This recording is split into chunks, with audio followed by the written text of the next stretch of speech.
हम हैं PSSM पत्री जी के संग, हम हैं PSSM सांसों के संग। नमस्कार दोस्तों, आपका स्वागत है पीएमसी हिंदी के शो हम हैं PSSM में। आज हम आपका परिचय एक पिरामिड मास्टर से कराते हैं और सुनते हैं उन्हीं के अनुभव, उन्हीं के द्वारा। नमस्कार मैडम, आपका नाम? मैं कांति भंडारी, काठमांडू, नेपाल से। कांति जी, आप अपने बारे में बताएं हमको। मैं हाउसवाइफ हूँ और आजकल हमने ध्यान केंद्र खोला हुआ है घर में। वही लोग ध्यान करने आते हैं, उन लोगों को ध्यान सिखाना, ऑनलाइन ध्यान सिखाना। कांति जी, आप हमें ये बताएं कि आपकी आध्यात्मिक यात्रा कैसे शुरू हुई? एक्चुअली मैं बचपन से ही थोड़ी फ़र्क स्वभाव की थी। अभी ये पीएमसी हिंदी में जुड़ कर जाना, प्रकृति से प्यार करना, पेड़ पौधों से प्यार करना और ये चिड़िया, पशु पंछी, जीव जंतु, इन सब से मैं बचपन से ही बात करती थी। और घर में भी धार्मिक वातावरण था। मम्मी बहुत पूजा पाठ करती थी। उनको देखते हुए पूजा तो करती थी, मगर मेरा उसमें सेटिस्फेक्शन नहीं था कि इतने सारे भगवान हैं, किस किस को पूजें। हिंदू धर्म में ऐसा रहता है ना। गीता भी पाठ करती थी, तो मैं गीता में भी भगवान कृष्ण के द्वारा बताए गए श्लोकों का अर्थ जो हमें समझाया गया था, उसमें महीनों में उत्तम महीना मैं हूँ, हर चीज़ मैं हूँ, सब चीज़ मुझे दो, सर्वधर्मान परित्यज मामेकम शरणम व्रज वाला एक श्लोक है ना। सब चीज़ को छोड़ के मेरी शरण में आओ, उसका सेंस हमने ऐसे नॉर्मली लगा लिया था कि सब सारे धर्म छोड़ के मेरे पास आओ। कृष्ण भगवान ऐसे बोल रहे हैं, मैं सर्वश्रेष्ठ हूँ, मुझे भजो, जो तुम्हें जो कुछ चाहिए सब मैं दूंगा। इस टाइप का एक कैसे भगवान है, ऐसे मेरे दिमाग में कौतूहल चलता था। मगर पूजा पाठ करती थी, मगर मन में एक संतुष्टि भाव नहीं था। ये होता है ना, एक हिसाब से हो गया, यही लास्ट है, यहीं पर है मेरा अब आध्यात्मिक यात्रा का, यही एंडिंग है, इस टाइप का मुझे सेटिस्फेक्शन नहीं होता था। पूजा बहुत करती थी, आध्यात्मिक स्वभाव शुरू से ही था। सबके प्रति दया का, करुणा का भाव रखना, ये मेरे नेचर में शुमार था। आपको ऐसा महसूस होता था कि इसके अलावा भी कुछ और अधिक चीज़ है? इसके अलावा भी कुछ और है, मुझे और कुछ जानना है, ऐसा लगता था। तो उसके बाद में जब विपश्यना से जुड़ी, विपश्यना में जाकर एक्चुअली मेरी ये आध्यात्म की प्यास शांत हुई। लगा यही मेरा अंतिम पड़ाव है। तो आप PSSM के साथ कैसे जुड़े हैं? PSSM के साथ विपश्यना और PSSM जो सिखाता है उसका नॉलेज एक ही है जी, एक ही जैसा लगा मुझे। और उससे भी ज़्यादा, विपश्यना से भी ज़्यादा यहाँ थोड़ा फ्रीडम है। वहाँ क्या होता है कि गुरु की निगरानी में किया जाना चाहिए विपश्यना, इस टाइप का रिस्ट्रिक्शन हो रहता है। यहाँ पर वो कुछ नहीं है। हम घर में बैठकर भी आनापानसति जो वहाँ 3 दिन कराते हैं, उसी को अपनाते हुए अपने अध्यात्म में बहुत उच्च अवस्था प्राप्त कर सकते हैं। ये ज्ञान यहाँ पीएमसी हिंदी में PSSM से जुड़ के हमें पता चला। विधि वही है, बस इसको और भी फ्रीली किया जा सकता है। म्यूज़िक के साथ भी कर सकते हैं, वहाँ विदाउट म्यूज़िक करते हैं। एक बहुत अद्भुत अच्छा ज्ञान, उसके साथ और भी अच्छी बातें जुड़ी, तो मैंने इसको एकदम से अपने में अपना लिया। जी। जब आप आध्यात्मिकता के साथ जुड़े, क्या आपको फैमिली का सपोर्ट भी था? शुरू में तो नहीं था, सच कहूँ तो नहीं था। मेरा पूजा पाठ करना मेरे हस्बैंड को अच्छा नहीं लगता था। पूजा पाठ बहुत करती थी, मैं बहुत करती थी। मतलब एक भटकन थी ना मन में, कहीं कुछ। शिव जी का दिन, सोमवार का दिन आया तो मैं उस दिन शिव जी की बहुत सारी, वो स्तोत्र रत्नावली में जितने मंत्र हैं सारे पढ़ के, माला वाला जप के शिव जी से बातें करती थी। मंगल का दिन आया तो सुबह गणेश जी का, शाम को भगवान हनुमान जी का, ऐसे सारे भगवान से बातें करती थी। बहुत ज़्यादा करती थी, इसीलिए शायद उन्हें पसंद नहीं था। तो वो बोलते थे हमेशा, उनकी बात हमेशा सही निकली। अभी मुझे पता चला, उस वक्त मुझे मेरा दिल टूटता था। वो कहते थे कि ये भगवान तुम कहाँ, ये मंदिरों में, मूर्तियों में भगवान ढूंढती हो, भगवान तुम्हारे अंदर ही हैं, प्रकृति में भगवान है। जो अभी PMC सिखा रही है, वो सारी बातें मेरे हस्बैंड बोला करते थे। उस वक्त मैं उन पर बिलीव नहीं करती थी, क्योंकि मैं बचपन में जब प्रकृति से बातें करती थी तो लोग मुझे क्रैक बोलते थे। पेड़ पौधों से जब मुझे बात करता हुआ देखते थे मेरी फ्रेंड्स लोग, ये थोड़ी क्रैक है, इस टाइप का मैसेज आता था। तो ये गलत बात है, ऐसा थोड़ा थोड़ा लगता था। मतलब ये इस चीज़ को तो बुरा बोलते हैं हस्बैंड, अब प्रकृति में भगवान ने जो बोलते हैं वो बात थोड़ी डाइजेस्ट नहीं हो पाती थी। अंदर से लगता था ये सही है, मगर ओपनली उसे स्वीकार नहीं कर पाती थी। तो पूजा में ऐसे ही अंदर से संतुष्टि नहीं है पूजा में, मालूम है ना, फिर भी मैं वो करती रहती थी। तो उनका थोड़ा विरोध रहता था, मंदिरों में कहीं ले जाना नहीं। हस्बैंड वाइफ जाते हैं ना मंदिर, वो कभी मुझे किसी मंदिर में नहीं ले जाते, कहीं पर भी। व्रत रखती थी तो घर में झगड़ा हो जाता था। शुरू में उसमें भी सपोर्ट नहीं था, बट बाद में जब मैं इस ध्यान से जुड़ी तो ध्यान में ऑटोमेटिकली उनका सपोर्ट होता है।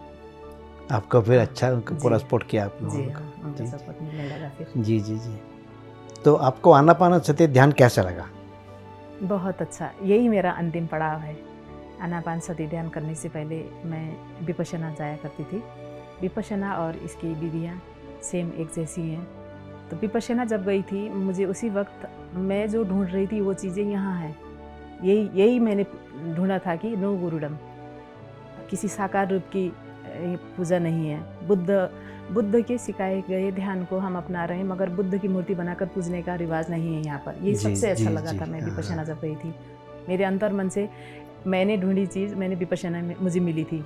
उसके बाद विपश्यना के बाद जब मैं यहाँ PSSM से PMC से जुड़ी, इसमें भी वही बातें मगर थोड़े खुले रूप में थी, तो और भी अच्छा लगा मुझे। इसके अलावा अब और कहीं नहीं जाना। तो आपको ऐसा महसूस हुआ कि विपासना की उपेक्षा आनापानसति में ज़्यादा फ्रीडम है, कोई रिस्ट्रिक्शन नहीं है, जब भी आपका मन करे आप ध्यान कर सकते हैं। आपको ऐसा फील होता था, अच्छा लगता था आपको? हाँ, अच्छा लगता था। ध्यान उसमें भी कर सकते हैं, मगर उसमें अब विपश्यना लेने के लिए सेंटर में ही जाना पड़ता है। ये गुरु की निगरानी में ही किया जाना चाहिए, इस टाइप का है वहाँ पर। मगर यहाँ तो अब आनापानसति करते करते कायानुपश्यना, विपश्यना, चित्तानुपश्यना, सारी पश्यना यहीं पर हो जाती हैं। पत्री सर ने घर में ही रहकर, जब इतना एक प्रमाण है ना, वो कर्नूल के घर में ही रहकर मैंने सब कुछ प्राप्त कर लिया, तो तुम लोगों को भी बाहर भटकने की ज़रूरत नहीं, ऐसा बोला है ना उन्होंने। तो रियल में यही लगता है। अभी ध्यान करते करते विपश्यना में स्टार्टिंग में जो आनापानसति कराते हैं उसमें माइंड को फोकस करना सिखाते हैं। एक्चुअली जो बहुत विस्तारित रूप से फैली हुई हमारी चेतना को केंद्रीकृत कराते हैं। नाक के छोटे से नाक के इस हिस्से पर देखना सिखाते हैं लास्ट के दिन में। उसके बाद अपने वो बोलते हैं ना, where attention goes there energy flows, ऐसे अपना सारा ध्यान यहाँ पे ब्रह्मरंध्र में देखना सिखाते हैं। तो देखते देखते पूरे शरीर में हर जगह पर वो संवेदनाएं प्रकट होने लगती हैं। तो ये आनापानसति से घर में ही हो जाता है, इसीलिए सेंटर वगैरह जाने का भी झंझट नहीं रहा। इससे भी अच्छा लगा मुझे। तो आपको बहुत अच्छा लगा कि आनापानसति के माध्यम से ध्यान करना विपासना की अपेक्षा ज़्यादा अच्छा लगा आपको? जी सर। जी जी जी। कांते जी, ये बताएं, क्या आपने पिरामिड के बारे में सुना था पहले? पिरामिड नहीं, ये PMC से जुड़ने से पहले तो नहीं सुना था। नहीं सुना था? नहीं सुना था। तो क्या आपने पिरामिड के अंदर ध्यान किया? जी, मेरा अहोभाग्य, एक ही बार इतने बड़े महेश्वरा पिरामिड ध्यान किया, मतलब पिरामिड के अंदर आगे मैंने ध्यान किया फर्स्ट टाइम। अदरवाइज़ घर में एक छोटा सा मैंने ब्रास का 6x6 का लिया है, वो ओपन पिरामिड है। ऐसे क्लोज पिरामिड में कहीं पर भी ध्यान करने का अवसर नहीं मिला था। एक ही बार इतने बड़े पिरामिड के अंदर आना हुआ, किंग्स चैम्बर में बैठकर ध्यान किया। अद्भुत। आपको कुछ एनर्जी फील हुई? बहुत सा। वो दरवाजे के अंदर घुसते ही पूरे शरीर में जैसे एक करंट सा प्रवाह हो जाता है।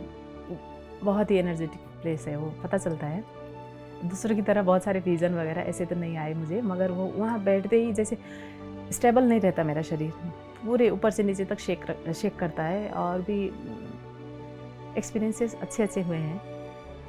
दृश्य नहीं दिखाई देते, मगर कानों में कुछ आवाज़ें सुनाई देना, इस टाइप का होता है वहाँ पर। लाइट्स वगैरह दिखना, एनर्जी है वहाँ पर, इसका एहसास होता है।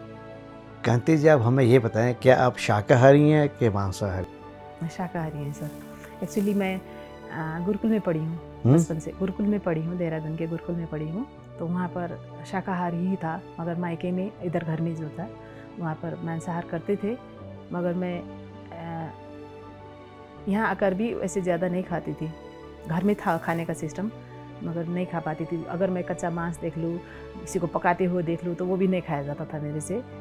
एकदम मुझसे छिपा कर एकदम होता है ना, एकदम ही कम, बहुत ही कम मैंने लाइफ में मीट खाया होगा। वो भी अभी छोड़ा, अभी लगभग 21 साल हो गए टोटली छोड़े हुए। मुँह में नहीं डाला मैंने उसके बाद। मैं ही नहीं, मेरा पूरा घर शाकाहारी है। मेरे बच्चे भी नहीं खाते, हस्बैंड भी नहीं खाते, हम सब। बच्चों ने तो मुँह में भी नहीं डाला। बेटी को 1-2 बार उसके मुँह में पड़ा है उसके मामा घर में जाते वक्त, नहीं तो हम लोगों ने कभी नहीं खिलाया। जब आपने शाकाहारी हुए तो क्या अपने मित्रों को, संबंधियों को उसके बारे में बताया कि आपको शाकाहारी ही रहना है, नॉन वेजिटेरियन छोड़ देना है? आपने बताया फ्रेंड्स को? हाँ, बताया फ्रेंड्स को, अपनी दीदियों को। दीदी लोग हैं हमारी, वो लोग दीदी भाभी हैं, उन सबको बताया।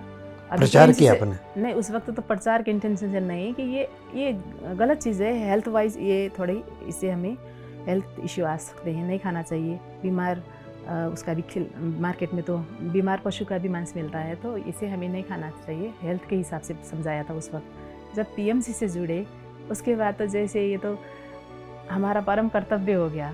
हर किसी को बोलते हैं कि ये अधर्म का काम है, जो हम धर्म बहुत बोल के बढ़िया, पढ़ते बहुत हैं ना, बढ़िया। हाँ, ये अधर्म का काम है, एकदम पाप। अगर हमें संसार में कुछ भी बुरा नहीं है, बस मांसाहार करना बुरा है, तो ये छोड़ देंगे तो ही मुक्ति होगी। अदरवाइज आप जितना भी पुण्य कमा लो, वो पुण्य से आपको कहीं मुक्ति मिलने वाली नहीं है। तो इस हिसाब से अब जो भी मिलता है, कोई अच्छा, किसी को अच्छा लगे बुरा लगे, एक बार कहना तो मेरा कर्तव्य है बोल के मैं सबको बोलती हूँ। अपने पास में जो भी आए हैं, ध्यान करना और ये शाकाहार का प्रचार करना, ये मैंने अपना उद्देश्य बनाया हुआ है। बोलती हूँ सर अपनी तरफ से। अब उनकी कर्म की गति है, वो कैसे आते हैं, कैसे लेते हैं इस बात को। और एक अच्छी बात क्या है कि हम जो शाम को सेशन लेते हैं जूम का, उसमें लगभग 4-5 लोगों ने शाकाहार को अपनाया है। एकदम नेपाल में भी बहुत मांसाहार है ना, सुबह शाम खाते हैं वहाँ पर, तो उन लोगों ने भी छोड़ दिया। अभी 4-5 लोगों ने शाकाहार अपनाया है। ये अच्छी उपलब्धि मानी जा सकती है। अब ध्यान प्रचार भी करते हैं, जैसे आप बताए, जूम क्लासेस वगैरह लेते हैं आप? जी, जूम क्लासेस हमारी लगभग 2 साल पहले गुरु पूर्णिमा के दिन जूम क्लासेस स्टार्ट हुई थी। वो अभी तक अनवरत रूप से एक दिन भी बिना नागा किए वो हम चला रहे हैं। शाम को होती है, उसमें जुड़ते हैं। अभी बाहर के लोग भी जुड़े थे, बर्मा से, इधर कलकत्ता से, दिल्ली से, अमेरिका से, ऑस्ट्रेलिया से, बहुत सारे फ्रेंड्स उसमें जुड़े हुए हैं। ध्यान सब मिलजुल कर करते हैं हम। बहुत बढ़िया। क्या आपको कोई आदमी मार्केट में मिल जाए, पार्क में मिल जाए, तो क्या उनको भी आपका मन करता है कि आप उनसे भी ध्यान के बारे में बात करें? एकदम सर। अभी यहाँ आते वक्त फ्लाइट में आए ना जी, फ्लाइट में आए तो अब यहाँ इंडियन मेरे पास 3 पम्पलेट थे। मैंने 3 पम्पलेट का भरपूर प्रयोग किया। वेटिंग वहाँ ट्रांजिट का टाइम थोड़ा 7 घंटे का थे बॉम्बे वहाँ एयरपोर्ट में। तो जो बगल में बैठे उनको बता दिया। हैदराबाद के संयोग से तीनों हैदराबाद के निकले वो लोग। जी जी। औरों को तो सबको बताया, मगर उनको ब्रीफली बता पाई, क्या साथ में सिखाया भी। तो हैदराबाद के थे, मगर उन लोगों को करताल के बारे में नहीं मालूम था। यहाँ इतना बड़ा इवेंट हो रहा है आपके शहर में बोल के उनको नहीं पता था। तो बहुत इंटरेस्ट दिखाया उन लोगों ने आने का। शायद आए भी होंगे, नहीं मालूम, आएंगे बोला था उन्होंने। मैंने बताया सबको, ध्यान भी कराया जहाँ ठहरना था। अदरवाइज़ चलते फिरते अगर मैं किसी को ध्यान के बारे में नहीं बता पाती तो मेरे गले में कुछ अटकता सा है क्या। हस्बैंड गुस्सा होते हैं ऐसी आदत से, साथ में होते हैं, तो उनके सामने बोलना थोड़ा शुरू में हिचकिचाहट होती थी। अब तो डाइजेस्ट हो गया सब, फ्रीली बोल देती हूँ मैं। कोई कुछ बुरा माने ना माने, मेरा तो काम ही है ये, मैं आई इसी के लिए हूँ, ऐसा लगता है। तो मैं अब बेहिचक, कोई भी बंदा हो, बस में जाना हो, कहीं पर भी जाना हो, किसी को भी मैं नहीं छोड़ती। मेरे पास में जो भी हो, थोड़ा सा भी टाइम होगा तो बोल दूँगी। जल्दबाजी में हो तो मैं इतना बार कहती हूँ कि PMC हिंदी चैनल देखो प्लीज़, उसे सब्सक्राइब करो। ये तो मैं हर किसी को बोलती हूँ। आपको ऐसा कहने से आपको आपके मन में संतुष्टि होती है? बहुत ज़्यादा संतुष्टि का भाव, बहुत, मतलब एक मैंने कर्तव्य निभाया, थोड़ा सा भी बताया किसी को। मेरे घर वालों को पता चल गया कि ये तब तक खुश नहीं होगी जब तक एक बंदे को, नए बंदे को ध्यान के बारे में नहीं बताएगी बोल के। कभी कॉल करके कोई घर में आ गया तो, अभी बाहर कभी निकलना नहीं होता, किताबों का ट्रांसलेशन का काम भी कर रही हूँ ना मैं, थोड़ा बिजी थी, ध्यान सीखने भी आते हैं, तो बाहर नहीं जा पाई तो मुझे थोड़ी छटपटी सी होती रहती थी। अब ये मानेगी नहीं बोल के मैं शाम को इवनिंग वॉक के लिए भी थोड़ी देर के लिए भी टाइम निकाल के निकलूंगी, तो बाहर कोई ना कोई होगा तो 1-2 जने को पकड़ के वो ध्यान बताना है। मेरा ये परम कर्तव्य बन गया है। बहुत बढ़िया, बहुत बढ़िया। कांति जी, आप हमें ये बताएं कि आप PSSM के साथ कैसे जुड़े? PSSM के साथ जुड़ने के पीछे एक लंबी कहानी है सर। हाँ, आज से लगभग 9 साल पहले मेरी माँ की बीमारी की वजह से मैं बहुत ज़्यादा परेशान रहा करती थी। एक दिन सुबह 3 बजे के आसपास, 3 साढ़े 3 बजे के आसपास उठ के लिविंग रूम में बैठकर उनके लिए प्रेयर कर रही थी। उस वक्त तक मैंने ध्यान को अपनाया नहीं था, बस पूजा पाठ करती थी। प्रेयर करते हुए मैं रो रही थी। मेरे से 1.5 फीट के डिस्टेंस में कोई एक लंबे से इंसान खड़े थे, आए, मतलब खड़े हुए। उन्होंने अपने हाथ के इशारे से नैऋत्य कोण की तरफ इशारा करके बताया कि तुम्हारी माँ को ब्रह्म भाग में सुलाया गया है, नैऋत्य कोण में सुलाने को बोलो तो वो तुम्हारी माँ ठीक हो जाएंगी, ऐसा उन्होंने कहा। मुंह नहीं खोला, मगर उनके वो जो कहना चाह रहे थे उनके भाव मुझे समझ में आए। उसके बाद मैंने आँख खोल के देखा तो वो नहीं थे। मुझे विश्वास नहीं हुआ बहुत देर तक, कौन आए होंगे, क्या होगा बोल के। बाद में जब 7-8 बज गए तो मैंने फ़ोन किया मायके। वाकई में उनको घर के मध्य भाग में सुलाया गया था। मम्मी को बताया मैंने, ऐसा ऐसा है। अब विश्वास तो नहीं हो रहा था, पता नहीं होगा नहीं होगा। फिर मगर उन्होंने उसी कोने पर मम्मी को जब शिफ्ट किया तो वो ठीक हो गई। 2-3 दिन के बाद उनकी बीमारी में वो ठीक हो गई। अब मन में बहुत कौतूहल हो रहा था, ये कौन होंगे, क्योंकि मैं ऐसा मतलब हम लोगों को, हम शुरू में आर्य समाज स्कूल में पढ़े। उसके बाद ये पूजा पाठ में भी आत्मा परमात्मा की बातें मैं एक्सेप्ट नहीं कर पाती थी। क्या ऐसे कोई आते हैं, ऐसा, इस बारे में मुझे उतना कुछ नहीं था, विश्वास ही नहीं हो रहा था मैंने क्या देखा बोल के। फिर भी दीदी को पूछा तो दीदी ने हमारे मायके के देवता है एक भागेश्वर बोल के, वो दिखे होंगे बोला उन्होंने, मगर मैं नहीं मानी। बहुत ढूंढा मैंने, कहाँ होंगे, क्या, कौन होंगे। बाद में भी बहुत कोशिश की, बाद में कोई नहीं आया। उसके बाद ये बात आई गई हो गई। अभी पिछले साल लगभग 2 साल पहले ऐसी परेशानी के आलम में मैं एक दिन बीच में मैं विपश्यना जाना शुरू कर दिया था। विपश्यना हर साल एक बार जाती थी। घर में एक छोटा सा ध्यान कमरा बनाया हुआ था। ध्यान कमरे से ध्यान करते हुए जब मैं नीचे आई, ध्यान लगा हुआ कुछ नहीं था, बस बैठना पर था। नीचे आके सोफे पर बैठी रही थी। रिमोट रखा था सोफे पर। वो रिमोट का बटन दबा और टीवी में PMC हिंदी बोल के आया। PMC हिंदी में महेश्वरी मैम का एक प्रोग्राम चल रहा था, जिसमें नियर डेथ एक्सपीरियंस के अनुभव सुना रही थी। वो बहुत आश्चर्यजनक बातें थी। मैंने बहुत ध्यान दे के सुना वो। उसके बाद फिर सुवर्णा मैम का सुना, एक और मैम का सुना। तीनों में सब ने पत्री सर का उल्लेख किया। ये कौन होंगे पत्री बोल के मैंने गूगल में सर्च किया तो मैंने जो 9 साल पहले देखा था वो यही पत्री सर थे। जब वो मेरे विज़न में आए थे उस वक्त वो सफ़ेद कुर्ते में थे और हाथ में येलो कमंडलू पकड़ा देखा था मैंने। अभी जब मैं गूगल में सर्च करके ढूंढ रही थी तो पर्पल कलर का कुर्ता पहना हुआ था और कुछ नहीं था, बस वही सिंपल फ़ोटो दिखी। मगर वो चेहरा मैं कभी नहीं भूली थी।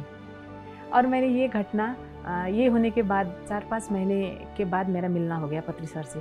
गोरखपुर आए थे वो। तो मैं सुबह कुशीनगर के ओशो आश्रम में ठहरे थे। वहाँ पर उनको जाकर मैंने बताया पितामह को, ये सब मैंने देखा था आपको, मैं आपको कब से ढूंढ रही हूँ। एकदम मिलने की इतनी तीव्र प्यास थी मेरी कि मेरा इतनी जल्दी उनसे मिलना संभव हो गया। तो यहाँ पर भी फिर वो नेचर की बातें आ जाती हैं कि मैंने पानी से कहा, हवा से कहा, चाँद से कहा कि मुझे इनसे मिलना है, मुझे जल्दी मिला दो बोल के, तो इतनी जल्दी मिलना भी हो गया। वहाँ जाके मिले तो मैंने जो ये बातें बताई थी, उन्होंने फिर शाम को कॉलेज के स्टेज में भी बोलने को कहा। पितामह ने अपने साथ स्टेज पे बिठाकर, वहाँ पर भी मैंने एक्सपीरियंस शेयर किया था। उसके बाद अब पिता ये क्या करते हैं बोल के मैंने गूगल में सर्च किया। जब वो घटना घट गई थी घर में, पितामह से मिलने से पहले की बात है। पितामह को गूगल उसमें देखने के बाद बांसुरी बजा के ध्यान सिखाते हैं। और ध्यान क्या है तो वही आनापानसती जो हम, है ना। उसके बाद ये तो मैं करती रहती थी। फिर मैंने लिविंग रूम में बैठकर ही वो ध्यान किया। बहुत अच्छे से ध्यान लगा। नॉर्मली ध्यान के कमरे में ध्यान किया करती थी, कहीं और नहीं करती थी। लिविंग रूम में बैठकर जब ध्यान कर रही थी तो वहाँ 4-5 मिनट के बाद ही मैं बहुत गहरे ध्यान में चली गई। 2-3 बार किया, 2-3 बार ही ऐसा हुआ तो बहुत पावरफुल लगे। उसके बाद मैंने ये क्या काम करते हैं वो काम वगैरह सब ढूंढा तो पता चला कि ये ध्यान सिखाते हैं और सबको सिखाने को बोलते हैं। तो मैंने उन्हीं का अनुसरण करते हुए इस तरह से मैं PSSM से जुड़ी। उसके बाद आपको अच्छा लगा कि पति सर के साथ पर्सनल भी मिले और उनसे बातचीत भी करी और उन्होंने जो आपका 9 साल पहले का जो आपके पास एपिसोड, जो भी आपका घटना घटी थी, वो सारी आपने महसूस करके सर को बताया होगा आपने। जी, मैंने बताया। और उनसे मिलते वक्त भी क्या हुआ था, वो सिलीगुड़ी आने वाले थे। बहुत परेशान थे हम, काठमांडू से सिलीगुड़ी कैसे जाएंगे, इस बात में हम बहुत परेशान हो रहे थे। 2 फ्रेंड्स हम सलाह कर रहे थे, जाना तो है जैसे भी है, मैं तो मिलूँगी जैसे भी। लगभग बहुत लंबी बात हो चुकी थी मेरी फ्रेंड के साथ, डिस्कस चल रहा था। यहाँ कृष्ण राव सर का फ़ोन आया, पत्री सर वहाँ आ रहे हैं, गोरखपुर आ रहे हैं उन्होंने कहा। तो गोरखपुर काठमांडू से थोड़ा नज़दीक पड़ता है, बाई फ्लाइट जाएँ तो हम बाई प्लेन जाते हैं ना, बहरवा तक प्लेन में जाके उसके बाद इधर आना हमारे लिए वो आसान था बजाय सिलगुड़ी जाने के। तो इस तरह से भी मार्गनिर्देशन मिला कि वहाँ नहीं, अब तुम इधर आ जाओ, तुम्हारी परेशानी थोड़ी कम कर देता हूँ बोल के पत्री सर ने ही वो थोड़ा अरेंजमेंट कराया जैसा लगता है, क्योंकि बालकृष्ण सर से उतना ज़्यादा फोन में बात ऐसा नहीं होता था। ऐसे फ़ोन आया तो हम गोरखपुर जाके मिलना हुआ। एक ही दिन उनके साथ में खाना खाया, दिन भर घूमे, शाम को ध्यान किया, एक्सपीरियंस शेयरिंग किया। बहुत अच्छा लगा। बहुत अच्छा लगा आपसे बातचीत करके। कांति जी, आपका एक मैसेज जो आप हमारे दर्शकों को बताना चाहते हैं। अभी तक अज्ञान में जी रहे थे हम खुद भी, न जाने क्या क्या किया, कैसे कैसे किया। अब जब हमको ये ज्ञान मिला है तो ये सुंदर ज्ञान सब तक पहुँचे कि ध्यान की बहुत सारी विधियाँ हैं, सारी विधियों में सर्वश्रेष्ठ विधि आनापानसति है। क्योंकि ये, मैं तो हमेशा इसको पोर्टेबल ध्यान विधि बोलती हूँ कि कहीं भी कैरी करके ले जा सकते हैं हम इसे। सांसें हमेशा हमारे साथ हैं। इन सांसों को आंख बंद करके महसूस करना भरता है आनापानसति ध्यान, और क्या है इसमें, है ना, बस उनको महसूस करना है। तो ये महसूस हम कभी भी कहीं भी कर सकते हैं। इतनी सिंपल विधि कहीं पर भी नहीं मिलेगी, कुछ ना कुछ होता है। और ध्यान विधियों में सांसों को रोकना, रेचक, कुंभक, पूरक, कुछ ना कुछ तो एडअप होता है उसमें। इसमें कुछ भी नहीं है, जस्ट आप सांस ले रहे हैं, आती जाती सांस को जो आप 24 घंटे लेते हैं, उस सांस को बस शांत होकर महसूस करें। इतनी सिंपल विधि है। तो ध्यान करना है तो आनापानसति ध्यान करें। और शाकाहार बहुत ही ज़रूरी है। जब तक हम शाकाहार नहीं अपनाएंगे तब तक हमें मुक्ति नहीं मिलने वाली फ्रेंड्स।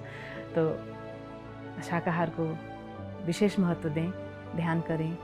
और पिरामिड ऊर्जा का समय है ये, जगह जगह पर विश्व के हर एक कोने में पिरामिड बने।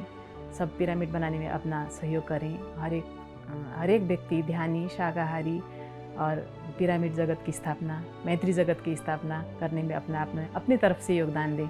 हर एक पशु पंछी, पेड़ पौधों को प्यार करें।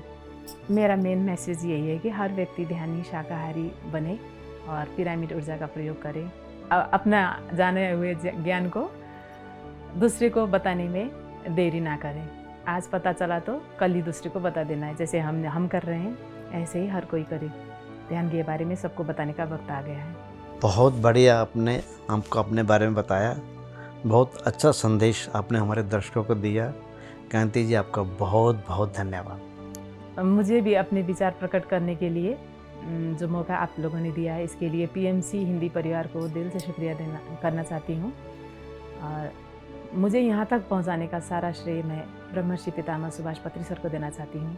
उनके बिना मैं यहाँ तक अभी पहुँची नहीं होती।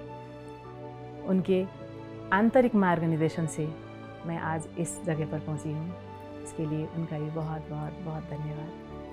कांति जी के साथ बातचीत करने का सफ़र अभी यहीं ख़त्म करते हैं और हम मिलते हैं अपने एक नए पिरामिड मास्टर जी के साथ अगले एपिसोड में। हम हैं PSSM में। Thank you, thank you, thank you. हम हैं PSSM पत्री जी के संग।